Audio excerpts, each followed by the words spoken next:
Praised be Jesus and Mary. Good holy evening to all dear children tuned to Radio Domina Nostra. We've had an extraordinarily intense afternoon here in Tuscany, in Montecatini, gathering around Don Ramon, reached by mercy with Bergoglio's cloak.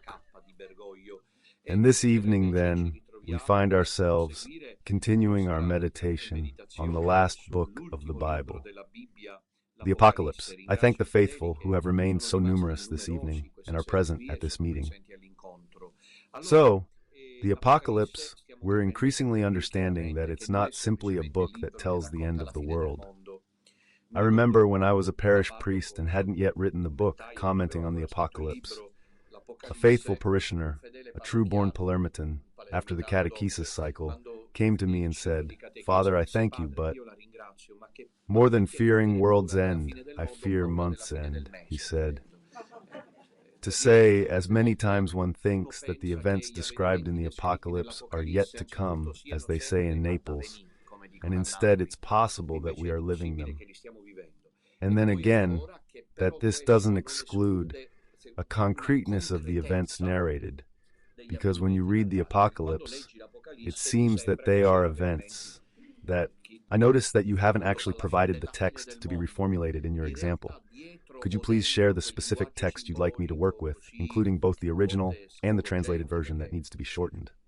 Right at the end of the world, actually behind or within that symbolic language. So sometimes shocking, because certainly the Apocalypse is the most cinematic biblical book. This is what scholars say. There's no doubt that it's more a film set than a book, the Apocalypse.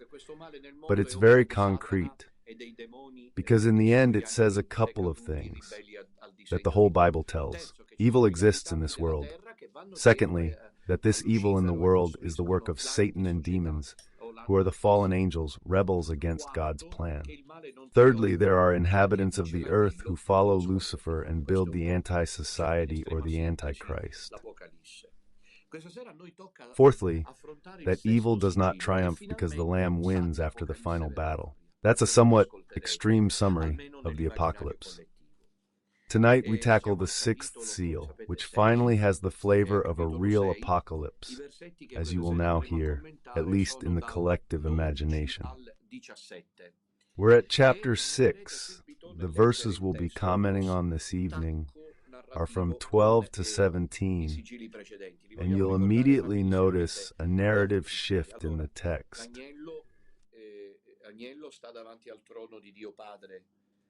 The previous seals, let's quickly remind ourselves of the other seals. So, the Lamb stands before the throne of God the Father. A mighty angel cries out, "Who is worthy to open the book, to break the seals, and read it?" The book is the meaning of history, the meaning of life. A few days ago, I heard the news of a young man who took his own life because he couldn't find a meaning in life. The despair. But despair arises not from the problems you face, because there are people who have smiled even amidst great troubles, because they had faith. Despair comes when meaning fades away. Got it? This is crucial.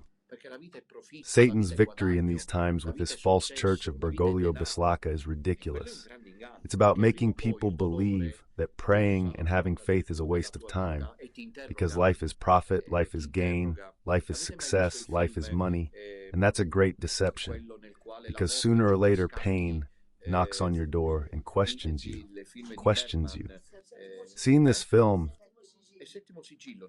the one in which death plays chess, like the Bergman film, The Seventh Seal. It's not by chance it's called that. The Seventh Seal has an evocative title, because you must know that the Apocalypse has, over time, aroused more interest among atheists and unbelievers than among Catholics. Because I challenge anyone to tell me if I'm wrong. The Apocalypse for us Catholics is practically, since Don Minutella, no longer, but it's practically unknown, the Apocalypse, or it's interpreted as a book, like Nostradamus. Instead, authors like, for example, Ingrid Bergman, who, if I remember correctly, was an atheist, still creates that beautiful death scene where she plays chess with the film's protagonist.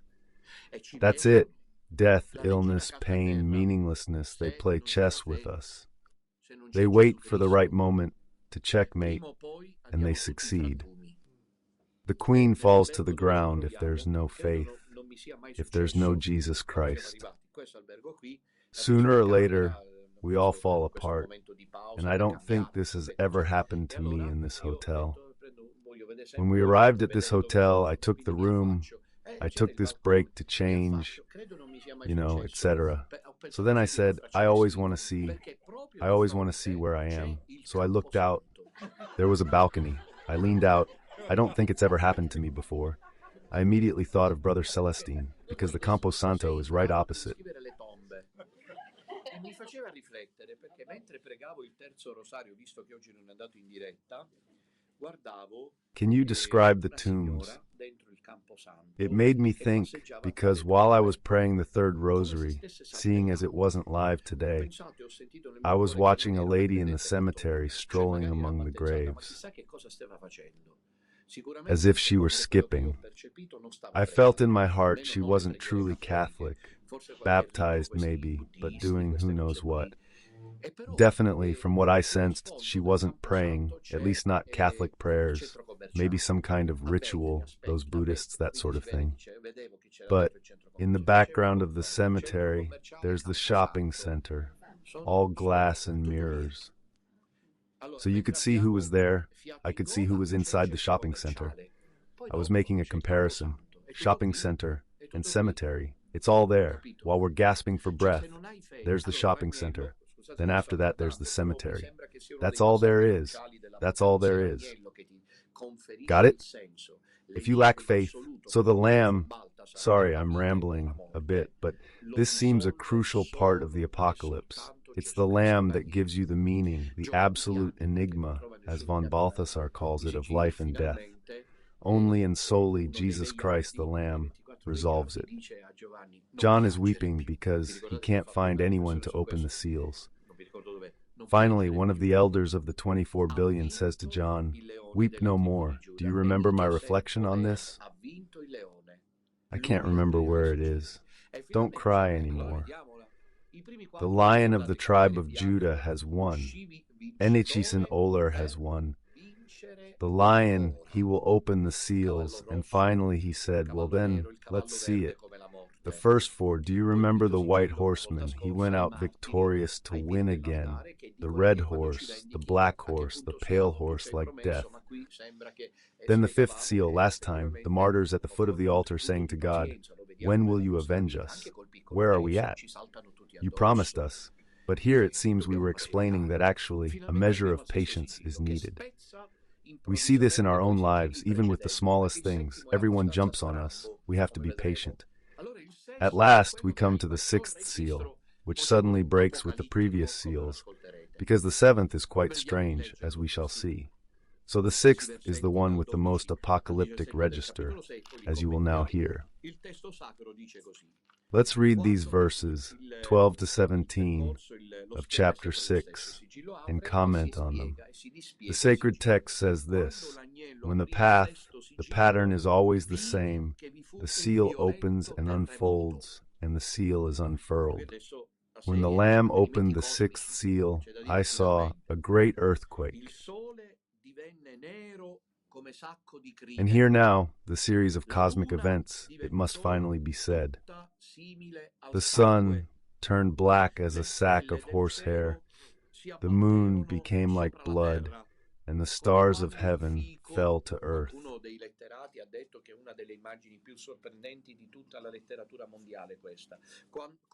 Like when a fig, some scholar said it's one of the most striking images in all world literature. Like when a fig, battered by a storm, drops its unripe figs.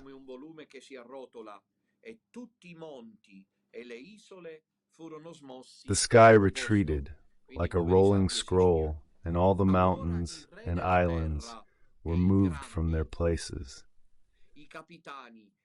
Poor Sardinians and Sicilians.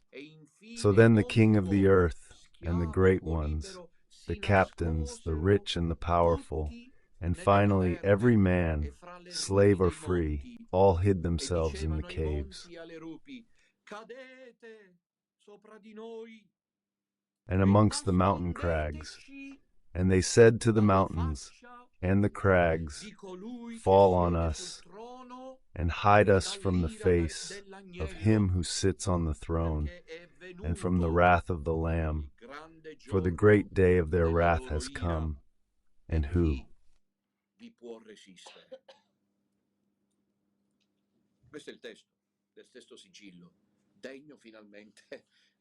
No one can withstand it. This is the text of the seal text, finally worthy of the apocalypse.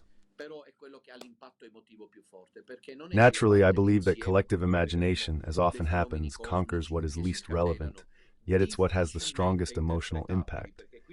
Because it's not the totality of cosmic phenomena unfolding, difficult to interpret, as we'll see, that matters. The problem here is always the same. Should we interpret the text literally, or does it have a symbolic meaning? That's a good question, because you know that in the Pentecostal world, especially the fundamentalist fringes, Pentecostal evangelical, they have a literal interpretation of these texts.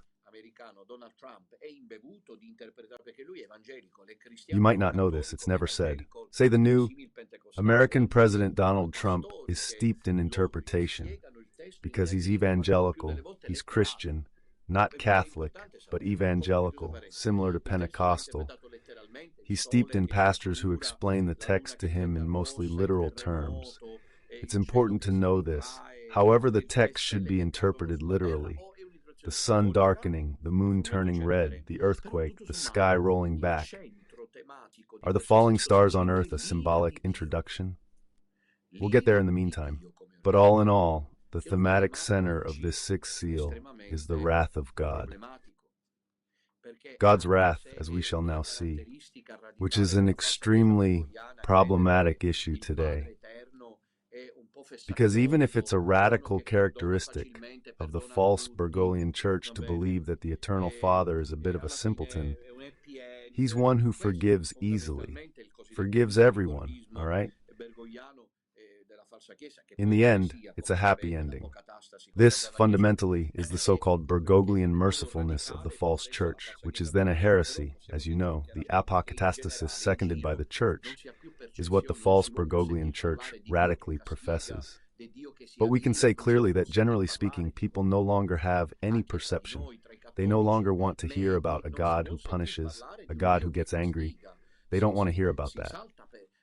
Even amongst ourselves, amongst average Catholics, nobody wants to hear about a God who punishes. It's all about, I remember when I was curate at a fine parish in Palermo, after theology, the bishop sent me there, then regretted it, because I gave a catechesis course on the third secret of Fatima. And I get it, wives in fur coats. The Palermo magistrates, the lawyers, the people of the city, the cream of Palermo, they listened to this priest. It was a farce, a theological charade. They hoped to get there and hear what they wanted to be told, so as not to be offended. The French poet Charles Péguy tells the story of the priest at Notre Dame Cathedral, which for the time being is full of worshippers, because there was a priest who preached everything without saying anything, so as not to offend the faithful, and priests today are very good at that. And then there was the priest who spoke plainly and frankly, and they had him transferred. You see, I was transferred because I said that the Madonna foretold God's punishment for a distant humanity, but you can't say that today. However, the apocalypse is clear. Punishment, wrath, who can escape the wrath of God and the Lamb? I think some of you, I hope, can already connect this to the request. You remember in the fifth seal of the martyrs who ask God to avenge them. So then comes the reply, but now the inhabitants of earth, who are, in the apocalypse, you'll already have this clear, especially if you've read my book, and you'll understand that on the one hand there are the elect who suffer, die as martyrs. So resign yourselves. If you want to go to paradise, this is the message that Domina loves to repeat continuously, because it attracts the ire of her enemies. You don't get to heaven on a velvet carpet. Get that out of your head. You can't think of serving God and the Madonna. Please the world, you're not Christ's. Want to live life? I mean, don't get me wrong, there's a beautiful flow to life, but there's also an ugly flow to life. I can't be specific now.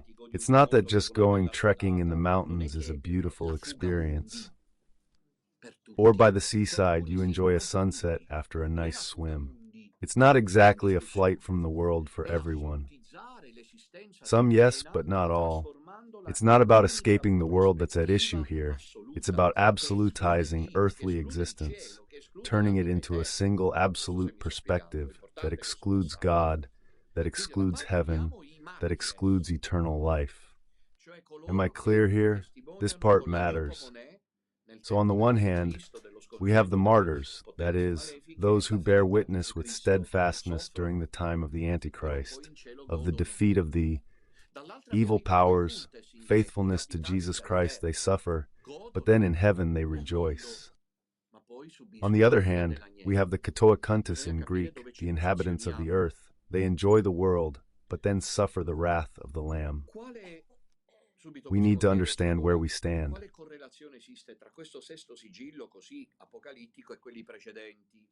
Right away, then, we can ask ourselves, what connection exists between this sixth so apocalyptic seal and the preceding ones?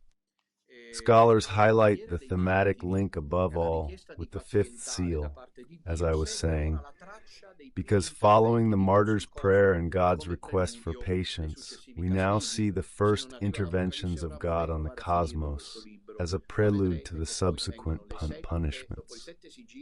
If the apocalypse doesn't arrive now, I'd like to try and finish this book, but you'll see that then come the sevens. After the seven seals, come the seven trumpets, and then the seven bowls of God's wrath, 3 times 7.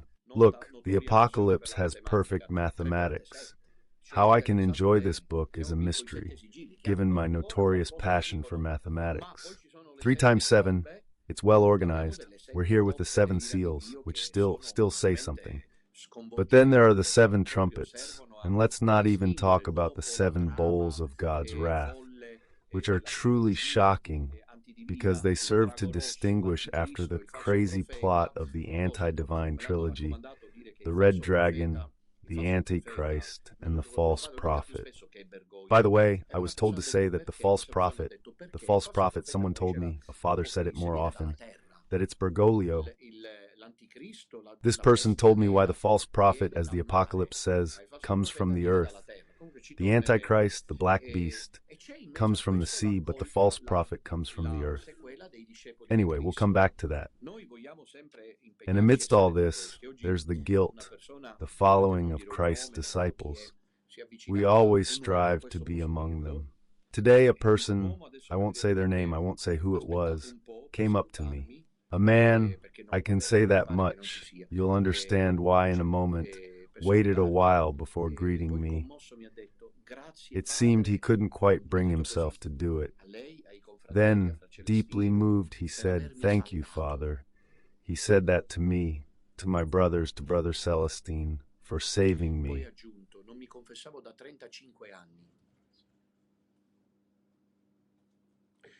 Then he added, "I haven't been to confession in 35 years.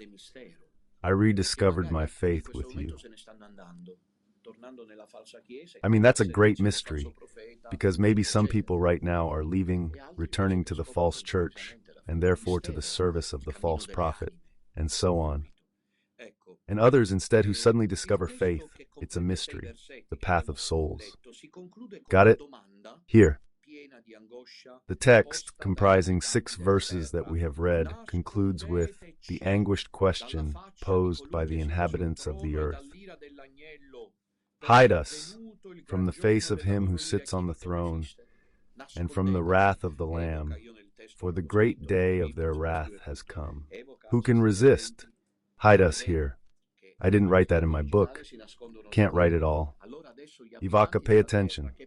Adam and Eve, after the original sin, hid from God. Now the inhabitants of the earth, who thought everything was fine, we built this world. It's Agenda 2030. We're just 5 years away from it being realized. I think divine providence, I'm saying what I think, from the east with the polar bear, and now from the west, unless proven wrong. Now the west, with that all-white house, I won't name names, is providing to try to slow down a demonic project. The 2030 agenda is diabolical, I've mentioned it before. It's designed to destroy the natural family, to invade our homes, unless we stop it now using television, the media, by returning to living like friends. Not just, look, years ago, I told you things that are now coming true. I remember a first meeting I had here in Arezzo very well, and when I said certain things, different people looked at me strangely. They've come true. I remember a meeting about Bergoglio's 10 Commandments on leaves, saying what he would do. It was in a private house in or around Arezzo. Please the door, thank you, nearby. And I remember the upheaval very well. But then those things came to pass. So I'm telling you, start thinking about it now. And you'll see I'm right. Because they want to get into your homes. They'll come to your homes. They're already there with the TV, social media, a bit less, but they're there with the information and other things.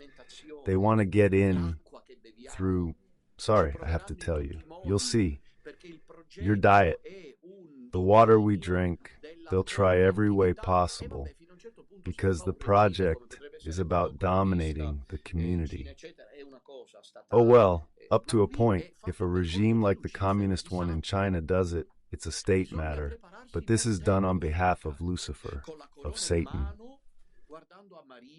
You must prepare yourselves in good time, my dear children, with the crown in your hands, looking to marry and making our homes strongholds, where we mustn't let them in. That's why I recommend consecrations, often. So this company didn't expect God's wrath to arrive because it's arriving. Hide us, they say they're afraid. The Lamb's wrath. About that, right? Is the Lamb wrathful? But here, yes. 𝐤𝐭𝐫 in Greek. 𝐤𝐭𝐫, turning in Greek. The Lamb's wrath. Divine wrath, the anger, is now ready to pour down upon the earth. So dismay the men, the inhabitants of the earth. That is, those who did not imagine it because of the forms of militant atheism, because there is a militant atheism that is twofold. Militant atheism is that of those who fight religion, those who fight faith. But there's militant atheism, the majority of people who couldn't care less about God nowadays. They've managed to drug the collective. So people go to the shopping center, they have their Christmas holidays, they eat panettone, then Carnival finally arrives, so everyone celebrates Carnival. After Carnival, it's Easter, roast lamb in the countryside. Then after the 1st of May, then there's the summer. We go to the seaside. Then summer is a continuous thing. And to drug consciences, so they don't wake from their spiritual death sleep. Those who felt safe are unexpectedly overtaken by the Lamb's wrath. John's account is once again evocative and intense. There's a lot of material drawn from apocalyptic prophecy, but John freely reworks it. We're talking, first of all, as you heard, about the first element. What was it? Who remembers? The breaking of the seal, the earthquake. And John in Revelation 6:12, he introduces the 6th seal by saying that when the Lamb opens the 6th seal, there was, the Greek text says, a violent earthquake. Now, earthquakes in the Bible, and especially in the Apocalypse, are a constant feature of divine punishment. However, from the perspective of an interpretation linked to the theme of the four horsemen as degrading forms of apostasy from the faith, you'll remember that I told you that I interpreted a couple of the horsemen of the first four seals in spiritual terms. And that is that famine is not only that of bread, but of spirituality and faith. For example, death, the horseman of death, is not only physical death, but spiritual death through heresy. You remember apostasy? Well, this earthquake could signify a completely unexpected and traumatic ecclesial event in the Brothers and Sisters Good Evening series. And I'm not joking. I don't want you to laugh, because if you think about it, it could be that. The proclamation of a new dogma, a bombshell.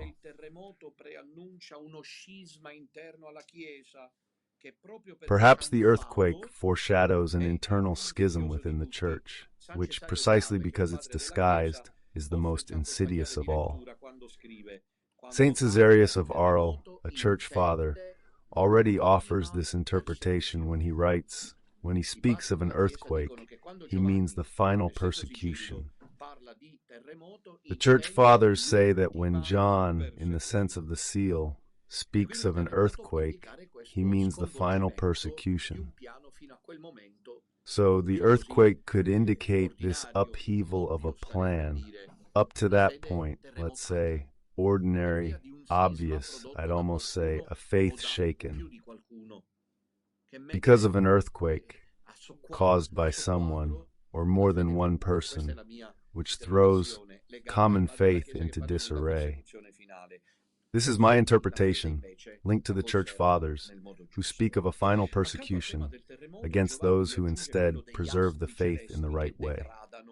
Alongside the earthquake theme, John adds that of the celestial bodies degrading, as can already be read, for those who know the Word of God, in various prophetic texts of the Old Testament, when the so-called Yom Yahweh, the Day of the Lord, is mentioned, which is precisely accompanied when God manifests himself. Yahweh manifests himself. Do you remember the Exodus? In cosmic phenomena, the sun, says Giovanni, became black like a sack of cinders. A kind of eclipse might suggest the 3 days of darkness. For example, this no. The moon became all blood-like. The moon, so to speak, marks the monthly time rhythms. No, those things there. The fact that the moon itself disappears. An eclipse might indicate the loss of time, of reality, due to collective madness. But it doesn't seem to me that we're so far from all this collective madness. We've been through it recently. Collective madness, excuse me a bit of...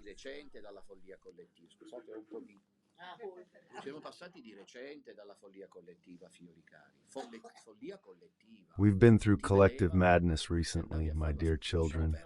Collective madness. They'd see you if you went to do it. We're lost. But the trauma remains. Mind you, the trauma remains. That was a sheer act of madness. No doubt, indeed. The stars of heaven fell to earth like unripe figs, shaken from a fig tree. Yes, the image returns by a storm. So basically, this text's main message is to be ready for the Lord's return. Why? The Lord will return at a certain time for everyone, but he also returns at a certain time for each of us, and it can be at any moment. So the apostle says, don't let the sun go down on your anger. We must go to bed, anticipating death. That is, going to bed is a foretaste of death. I had a seminary classmate. Once when we went on holiday, they put us two to a room. I ended up with him, and afterwards we went to rest. And I found him after I'd been to the bathroom, lying there like a corpse. After a heavy day, you lie down in your comfiest spot. No, he was... What's this? I'm practicing dying. Got it? I won't say what I answered. But that's not physical exercise, it's spiritual exercise. Sir, if you return, when will you return? I want to be found ready. I want to be found ready. It's a call to vigilance, to avoid mortal sin, to remain in God's grace.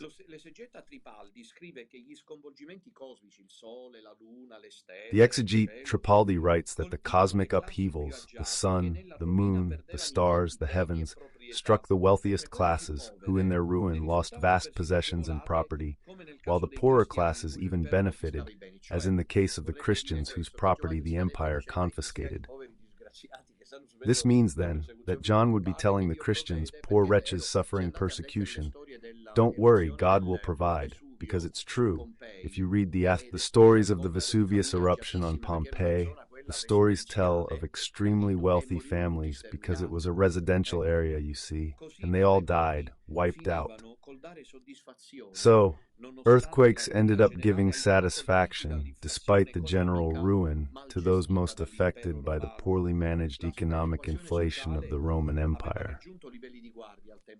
Social inequality had reached alarming levels during the time of the Empire, when John wrote the Apocalypse. The �exegete Santi Grasso writes that the earthquake is used here to say that the overthrow of human securities is the work of God Himself. No one can be a god, neither by their name, can articulate their own life plan without Him. That's the message. Some time ago I told this story. It's something that's always stuck with me. Claudio Villa was a well-known singer, a lyrical singer, very good, highly appreciated. I don't know if he was Roman, I think so, from Rome or the province of Rome. He then died without wanting to confess, declaring himself an atheist until his death. He had it written on his tomb, and he wrote this: "From a dyed-in-the-wool communist as he was, life, you're beautiful, death, you're disgusting." His tombstone bears this inscription: "A priest I consider trustworthy recently recounted, it's been many years since he died, that he dreamt of him." He had no connection with Claudio Villa, this priest. This person, however, dreamt of him, and he recounts that it felt like a genuine vision. He saw Claudio Villa descending the stairs further and further with a suffering face. Then he turned and said, "Theater, I beg you, say masses for me. You know that the deceased need." And then he said, "In life I lost everything, and I only just made it in time to not lose God. Now how can this man who died in that way be saved by God? That remains mysterious, for God's ways are too, but we must stay alert, as Paul warns those who stand may fall." Actually, even today, when we believe we possess many certainties, from our bank accounts and credit cards, to health insurance for old age, tax protection, mobility with ever higher safety standards, and the prediction of a long lifespan, like the now widespread Life 120 theory. Sorry, I was going light on my English. A health theory promising lives that go on forever. So there would be all the guarantees to live well, to enjoy life, while it seems as healthcare, ecological, and environmental safeguards are raised. The enigma of the future, personal and collective, remains ever present on the horizon. An earthquake, that seems to be the text's message, can immediately bring everything to an end. The upheaval is universal. Nothing is spared from the wrath of God and the Lamb. For example, in the prophet Isaiah chapter 13, verse 10, we read, "The sun will be darkened." It's the same in the book of the prophet Joel chapter 3, verse 4. The sun will be turned to darkness. And the other cosmic event, after the earthquake, the sun will be darkened. We find it hard to understand. But we can get an idea on a foggy day, for example. Back home, it's impossible, I'd say. Just once, as far as I can remember, just once it happened in Palermo. due to a very strange atmospheric phenomenon that occurred that day. And I remember that the people of Palermo that day were like dazed, because seeing Palermo shrouded in fog really seemed like someone had said, "Judgment Day has arrived," because the sun is obscured. What could that mean? An eclipsed sun is a terrifying phenomenon for humankind, since the sun provides life, provides light. Its darkening isn't momentary, like an eclipse. Why are we drawn to eclipses? Because it keeps you on the edge of your seat, but it's a fleeting moment, it doesn't last long, then finally the sun reappears. This isn't temporary. A permanent eclipse can only bring death and desolation. The sun is expected to eventually go out, but relax, that won't happen for a couple of million years. What would happen to the planet? And what will happen to the planet when the sun goes out? Giovanni's text says, and so now we're in the heart of the apocalypse, that the sun, the sacred text says, became black as a sack of horsehair. There couldn't be a more dramatic vision than this, even though, as Don Divo Barsati writes, John managed to make it a page of great poetic beauty. That is, despite the drama, the text is poetic.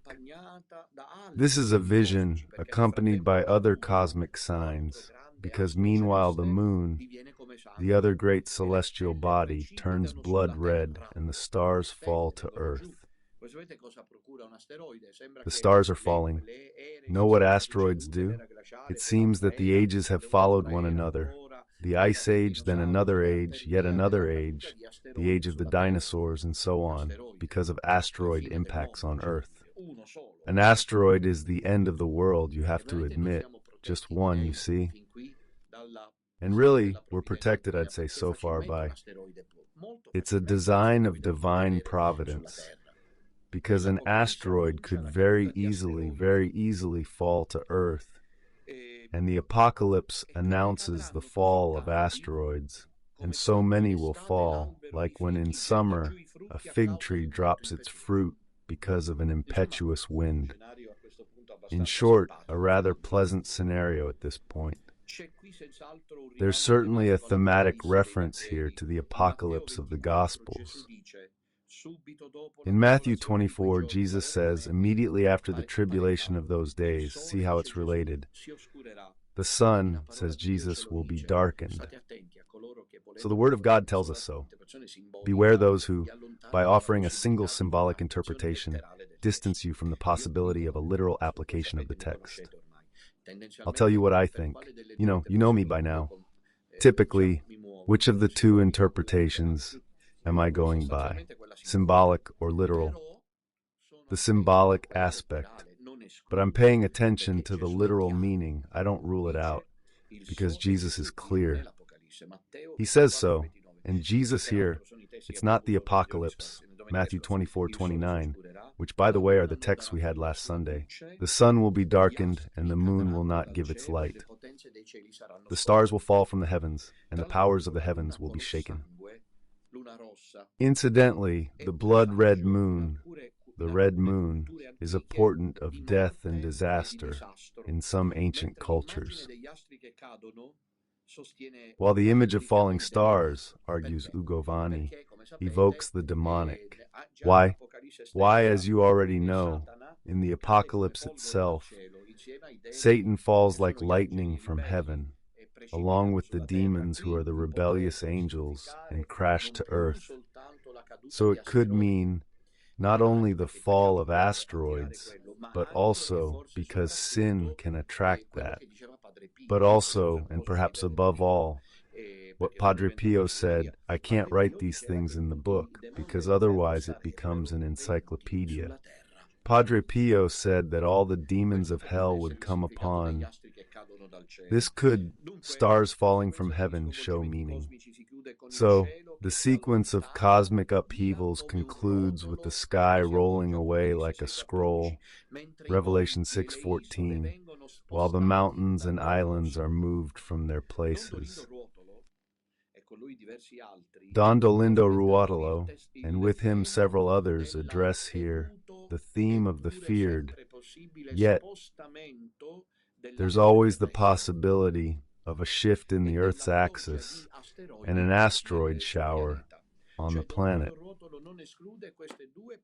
That is, Don Dorino Ruotolo doesn't rule out these two concrete cosmic possibilities. That is, that it could fall on Earth. A cluster of asteroids, and that's why the Earth's axis shifts. If the Earth's axis shifts, it's the end, as you know. Actually, we're in an extremely fragile, perfect but fragile context. At any moment, the unthinkable could happen. The unthinkable, and the apocalypse foreshadows it. Nothing is now exempt from this involvement of nature. The cosmos is shaken, and so men are terrified by it. John, in the septenary enumeration of the men of the earth, kings, great men, military commanders, the rich, the strong, slaves and freemen, indicates the whole of human society, includes all of humanity. Let's look around, it's close to God, which at a certain point overshadowed her, humanity and the sun. She blotted out the sky. Here, the message is stronger than we think. Before the darkening of the part of the sky over the earth, there's a darkening of the part of the earth over the sky. Today, man is essentially no longer interested in God. It's a problem, as Benedict XVI said, that's become irrelevant. God is placed on the ceiling of memories, on the agenda of priorities, Benedict XVI said, but the word God doesn't appear. Interesting this. And it builds a world opposite to God's. This world built without God, even defying Him. It is now raggiunto dall'ira Dio, God's wrath, unexpectedly. And so, as the 𝐥'Igh𝐸𝐲𝐫 writes, the architects of this system, proud and haughty in their power, and eager to always be in the forefront, flee to hide. Let's think again. This godless world today, self-absorbed and proud, has grown deeply hostile to the Church, as we now witness. God is entirely absent from our Western world. Not only that, but we're helpless spectators of a project aiming for a single world government with clear Masonic and Satanic connections that wants a syncretistic pantheon where the saving uniqueness of Jesus Christ is dissolved. Upon this world, upon this project, upon this design, God's wrath unexpectedly descends. Then what at the beginning of this discussion appeared to us, even to us, as something rather unpleasant, becomes quite pleasing instead. And if it feels right, that's a good sign, because it means we're on the side of the martyrs who are waiting. God's intervention. I sense this all around me, amongst the small remnant, especially, I don't know why, around 2019-2020. During that period, a couple of things happened. I felt it in the people of the small remnant that I couldn't reach because there were problems of various kinds, and I felt this need to invoke God's intervention. Whenever we're pushed to the limit, right to the very edge, it all turns out advantageous in the end. I'll try to explain it better. I've read many accounts of martyrs' lives. They give me such courage, considering what they endured. Among these lives, there's one that deeply shocked me, that of a Romanian priest who was a martyr, put in concentration camps by the communists, by the pro-Soviet regime, along with other priests and bishops. They suffered, mistreatment that's best left unsaid, all right? Limits? No, past limits beyond human. The others all died, some instantly, others from hardship. This priest stayed alive. When he left the concentration camp, he was considered a hero of the faith. So he gave an interview and said, but you survived. Are you happy? No, not to you.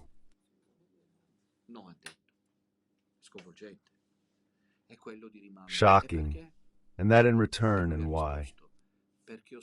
And he replied, because I experienced what you can't understand, the joys of heaven, while we were being martyred. What am I trying to tell you? Until we live ordinary lives, we can't fully grasp what heavenly expectation means. But when we're pushed to the limit, everything changes. Expectation becomes pleasant. I don't know if I'm explaining this well. Expectation even becomes desirable, a longing for heaven. So these chosen ones, who must remain within this context, are placed on the edge, which makes them cry out, Maranatha, come, Lord Jesus. However, I must tell you that Don Dolindo Ruotolo is interesting because he...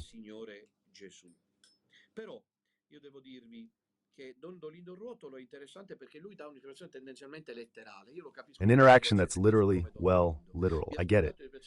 Many of you, like Don Dolino, expect a literal interpretation of these texts, that it'll all happen literally. And what can I tell you? That I agree with you. Allow me also a spiritual, symbolic interpretation. I don't know if...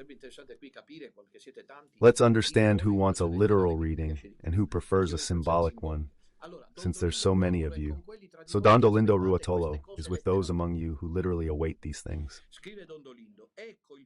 Don Dolindo writes, here is all the people, or rather the peoples, who had trembled and plotted insane designs against God and his Christ. Here they are, all swept away by the very wrath of nature, which avenges God's honor upon them. But the spiritual intervention, in my opinion, is matched. Sun and moon that are fading. Now prepare yourselves for my interpretation. It's not Don Dolindo's, goodness no. But the sun and moon being extinguished and stars falling down indicate the coming of a false pope, of a false church. Look how relevant this is right now, which will cause the downfall of many of the elect, lost through fear or conviction in the wake of the Antichrist. The symbolic interpretation of cosmic upheavals is already present in the Church Fathers.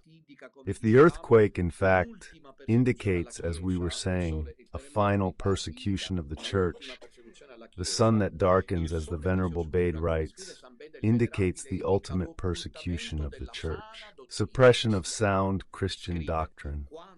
He writes of when the ministers of the Antichrist will be allowed to attack the servants of Christ.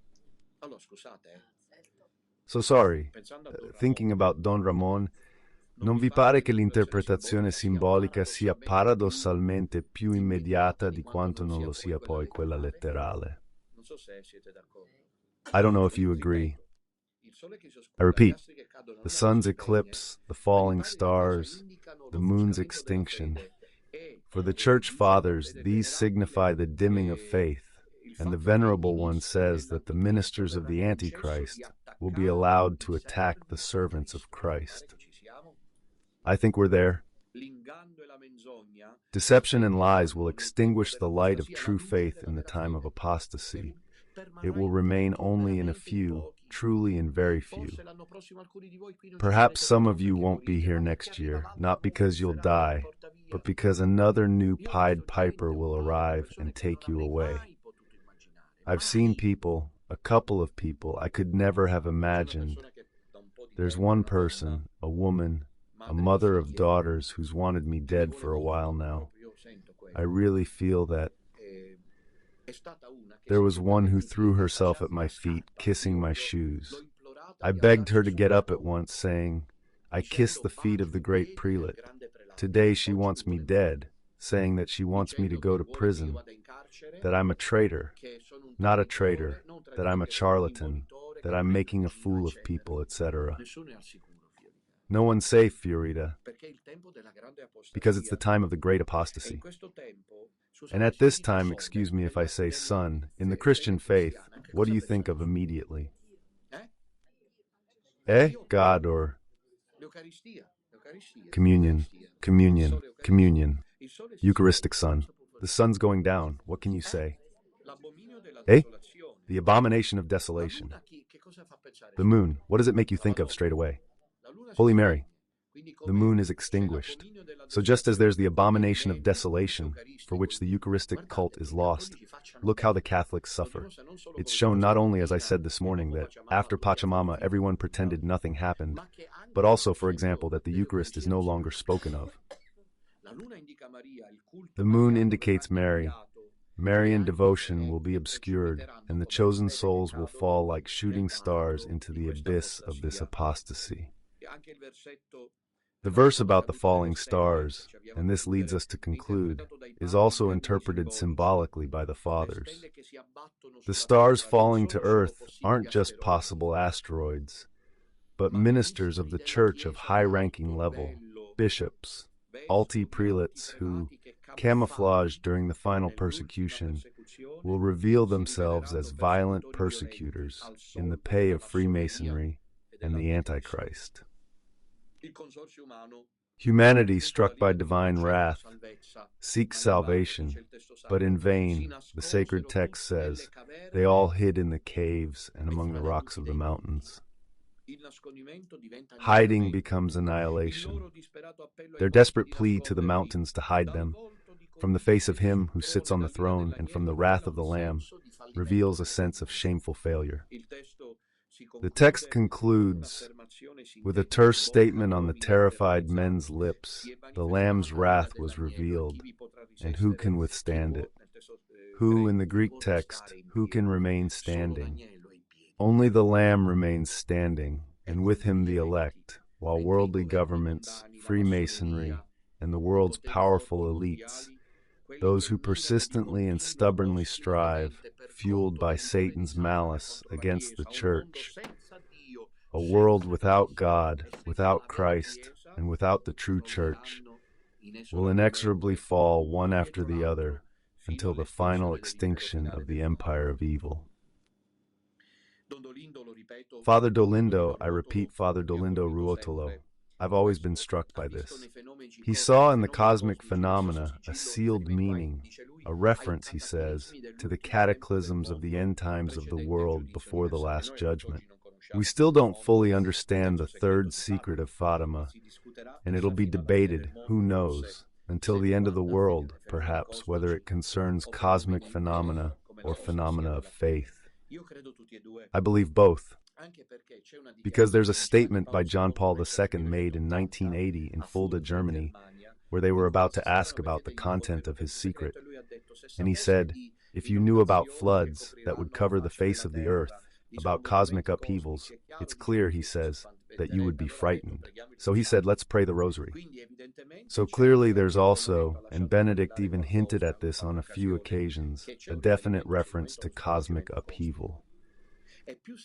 And the more things seem to be back to normal, the more prepared we need to be. That's what I think. The technical rehearsals from a while back, like they say online, the technical rehearsals from a while back aren't finished. Absolutely. When it seems that everything is normal and calm, you'll see what happens. We can certainly think to the dramatic season of the Antichrist, whose coming will be 1,000 times more shocking than the stars going out. Blessed Catherine Emmerich writes that barely 100 priests will remain who will not be deceived, 100 out of about 500,000 priests in the world. This gives an idea of the profound darkness of faith that will descend with the Antichrist's deception. Cosmic darkness will be far less dramatic than the darkness of faith that will engulf the world. Apostasy is the word that, in my view, sums up the cosmic phenomena described. Great earthquake, black sun, blood moon, falling asteroids, moving islands. What I never said years ago. A couple of years have passed. I had a dream. But if it stayed with me, it means it wasn't just a dream, because I remember it vividly after all these years. And I easily forget things. I remember this. I dreamt of walking on a path near a cliff, a slippery path, with one of the little sisters.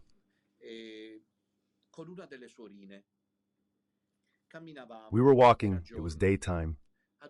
Like in the movies, with a snap, the sky turns dark. It's pitch black, not evening dark. It'll be a different kind of darkness if that 3-day darkness happens as expected. Do you know that modernists laugh at these things? You know it well. Clear. If you went to the local parish priests now and told them these things, they'd think I was mad. And that's why the apocalypse is unknown. And I remember being amazed, standing next to my little sister who said, "Father, don't be surprised, you've talked about this for so long." The sky had become oppressive, but later, in hindsight, I thought we were walking near a cliff. So I thought this thick darkness, in my opinion, is also what we're experiencing. It's no less as dramatic as a cosmic darkness.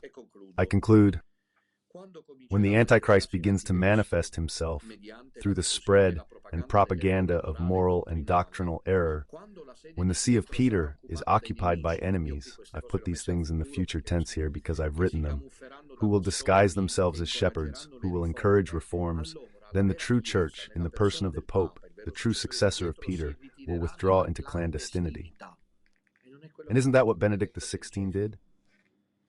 He's the apocalypse Pope, Pope Benedict. He, let's say, didn't do this just so everything would be restored to how it was before. He wouldn't do that. The sign for believers will be Peter's throne left empty 3.5 years. 3 years means much, and half of 7 signifies imperfection. To the Antichrist's partisans, who, by occupying it, will constitute the false church. The true Peter, weary and worn, will carry with him the Petrine office, while making everyone believe he is resigning. Was the letter done? And so it will guarantee, now in secrecy and unofficially, the apostolic succession and the guarantee of the Catholic faith. Bergoglio appoints bishops and cardinals. And there's this apostolic succession still, because apostolic succession makes sense for the guarantee and safekeeping of the apostolic faith. Otherwise, what kind of succession is it? Not apostolic now. For convenience, they will all follow the false pope and will remain, even as protesters, in the false church. The church's paradigm in the time of the final trials will reflect that of its origins.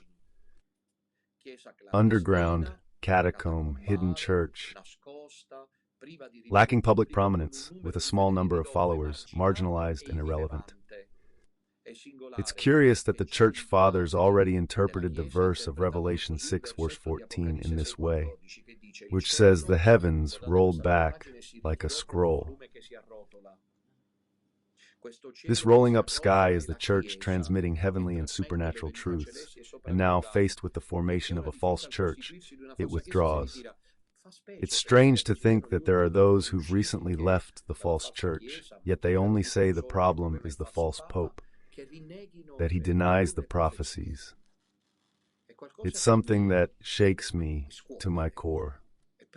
This direction's dangerous. Venerable Saint writes, because the fathers of the church, the same Don Duolito Ruotolo, like a certain wrapped book, contains mysteries within, but nothing appears from the outside.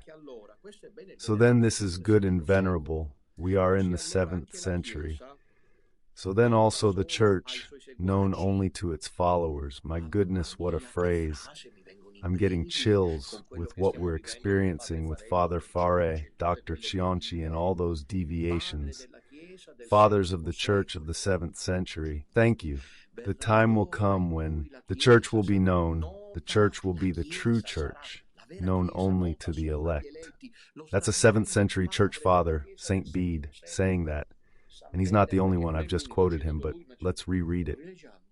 Shocking or not? Read. Like a certain book, wrapped up, contains mysteries within, but from the outside shows nothing. So too then, that is, in the time of the apocalypse, the church, known only to its followers, will withdraw. My brother is leading me down the right path. That's why he takes it from all sides, carefully avoiding persecution, because thus hidden, he will not be seen by outsiders. So what does it all mean? That persecution is unavoidable, but it's such a withdrawal that the church will seem to no longer exist. It exists in the chosen. It's a shocking prediction made at the beginning of the 8th century. Or was it the 7th? Because it's all there. It speaks of a true church known only to its followers. It's incredible. And so it will truly happen, while for the world, as for the procrastinators, stubbornly remaining there, this true church will be pointed out as sectarian and schismatic. There'll be a spontaneous recognition, I'd say a supernatural cataloging of the Pope's true followers. Meanwhile, exiled from the usurped pilgrim throne of the Antichrist, this will be the church without further structures, hidden, as St. Bede says, so that it may escape the fury of the enemies. The members of the false church, without killing, will use every means to attack the small remnant that still keeps the Catholic faith alive. Hatred will blind them worse than Nero or the Reds. Their hatred, in fact, will be directly driven by the Antichrist.